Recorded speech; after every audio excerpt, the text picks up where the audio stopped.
Hello again, folks. I hope you got enough rest, because we're going into battle against the minions of the Serpent Riders once again. This will be the last of the secret levels of the main game, and next time we'll be going into the dark domain of the expansion. I mentioned in the previous episode that the game had a Nintendo 64 version. It also had versions for the Sega Saturn and PlayStation 1.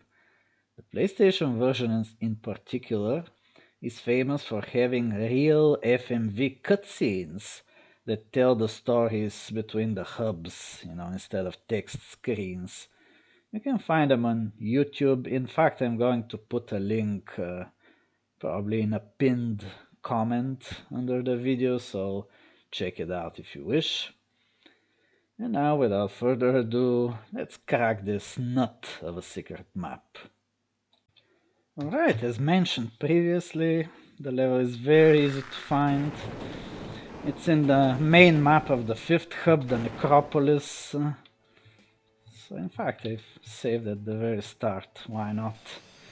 It's a nasty graveyard filled with some really evil undead thingies, so don't spend too much time with them, they are not very nice company. They're called Reavers, something like this. And here's the secret exit.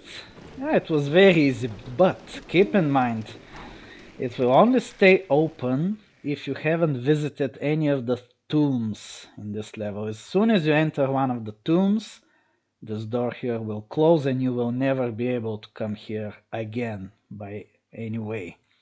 So you have to come here first. And no, you won't be able to go back for supplies, since the door will close once you start going to the tombs to find the bosses of this hub, which are the evil leaders of the three institutions, Zedek, Traductus and Menelkir. When you play as a fighter, this map is populated with centaurs and I think chaos serpents. One of the interesting things about this map, the Vivarium, is that its population changes depending on the class you're playing.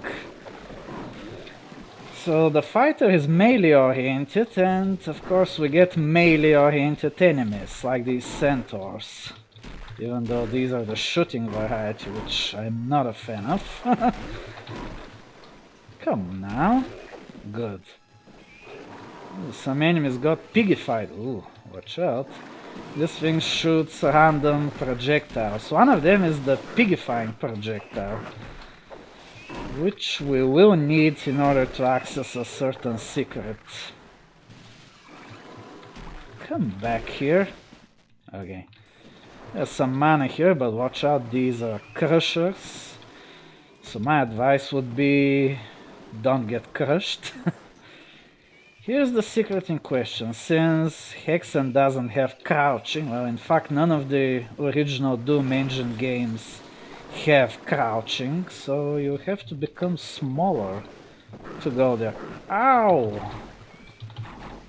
That's so unfriendly. But it's hard to predict when a pigification projectile will come out, so it's a bit of a gamble. Ow. I don't know when it will come out. Oh, there it is. I'm a pig!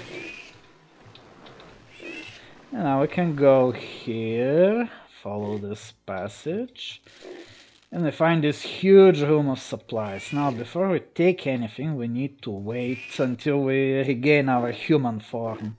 It will only take about a minute or even less.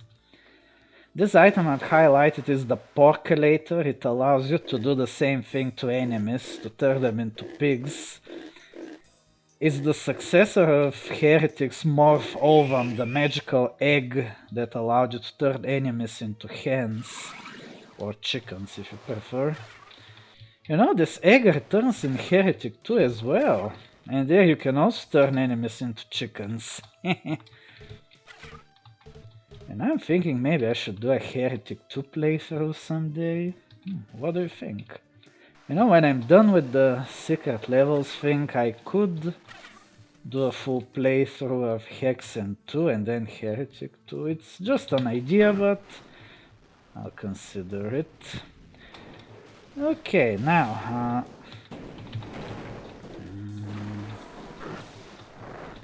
here's another area. Oh, seriously, again? This time it was unintended. And I've lost all my armor because of this. Wait, I can reload. Yeah. So yeah, here we see another cool new addition to the engine. Doors that can be opened by pushing. Push this wall and it swings around to open. You've probably already noticed that the map is quite symmetrical. There's a similar area on the other side as well, where we find the axe. And an urn. And here's a similar area. Again, we open it by pushing. It's more poly-object shenanigans, yeah.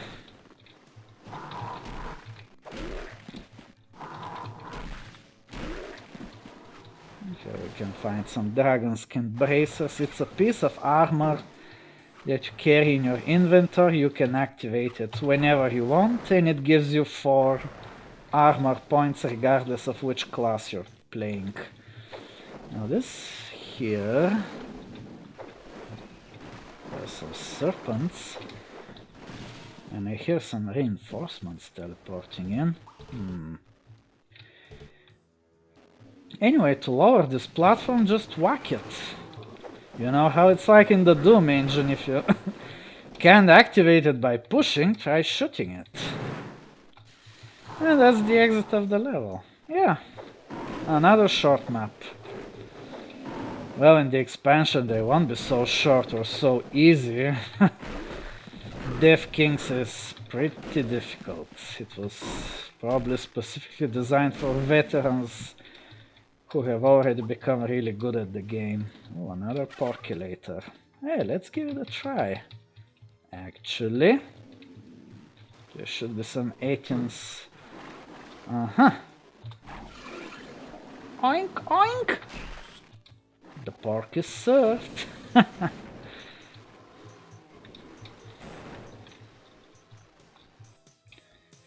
And that was the level. And now I can show you, once you go into a tomb, this should count. I should really get the healing. Or better yet, activate an invulnerability. Much better.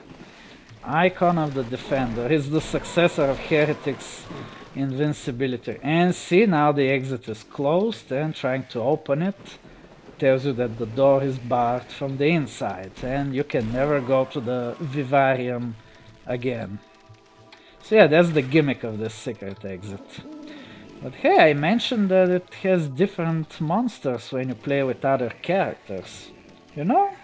Let's take a look. Okay, here we are again, this time as a cleric.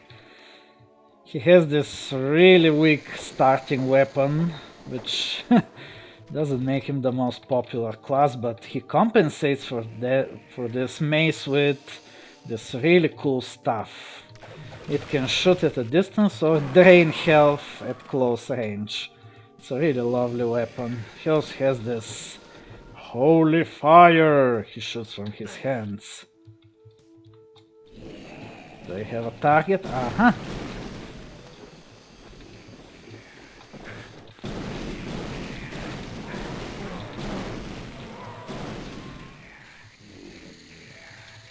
And of course he has the toxic gas, which is a very...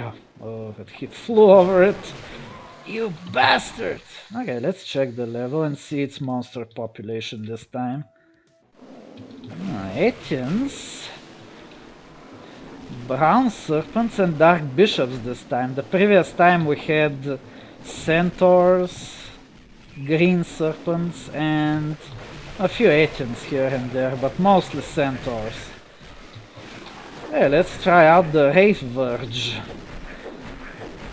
The most horrifying weapon ever seen in a Doom engine game. Just watch. Ho ho ho! Even the BFG can achieve this level of annihilation. So basically it summons a bunch of ghosts that tear apart anything they see.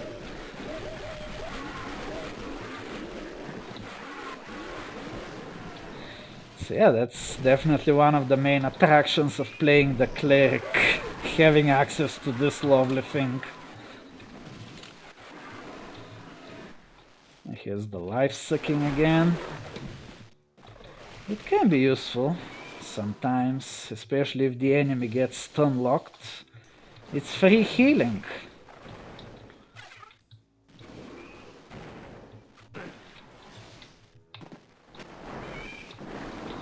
And here's some brown serpents, although I think their stats are the same as the green serpent, so it's not much of a difference. Except that the green ones shoot fire, these shoot gas, etc.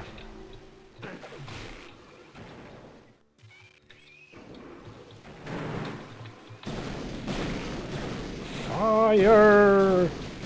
Divine retribution! Okay then, what about the mage? Okay, so the mage starts with this wand which is weak but works like a railgun. It can shoot through enemies no matter how many they are.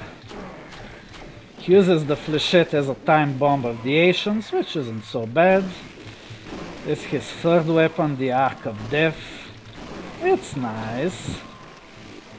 Does some pretty good damage and centaurs are quite vulnerable to it. His second weapon is the freezing spell. Oops, is it getting cold in here? And they shatter after a while. Because realism. Realism! Oops. Anyway, getting a bit too dangerous around here. The mage should fight from a distance. Getting so close to enemies is never a good thing. Come on. And his ultimate weapon is the Blood Scourge, a staff that fires heat-seeking projectiles. Let's check the monster population. Ooh, more rivers! Yay! And there should be some Fritz and Wendigos as well. Which is the only time Wendigos appear outside of the first hub. Curious, isn't it? Okay, let's railgun these guys. You can probably notice I'm moving slower.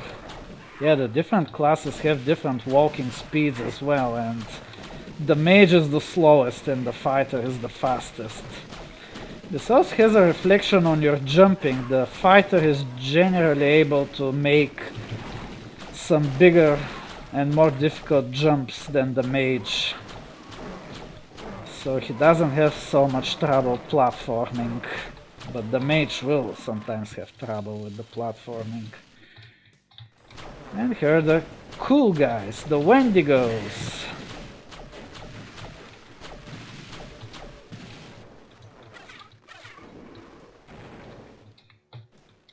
Okay, let's recharge with a crater.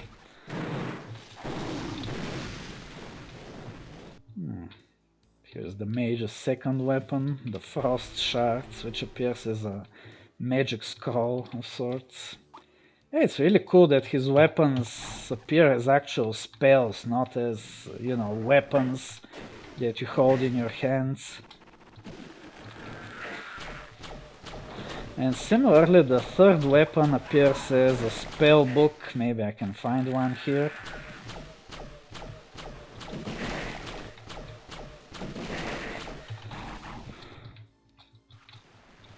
No, maybe at the opposite end.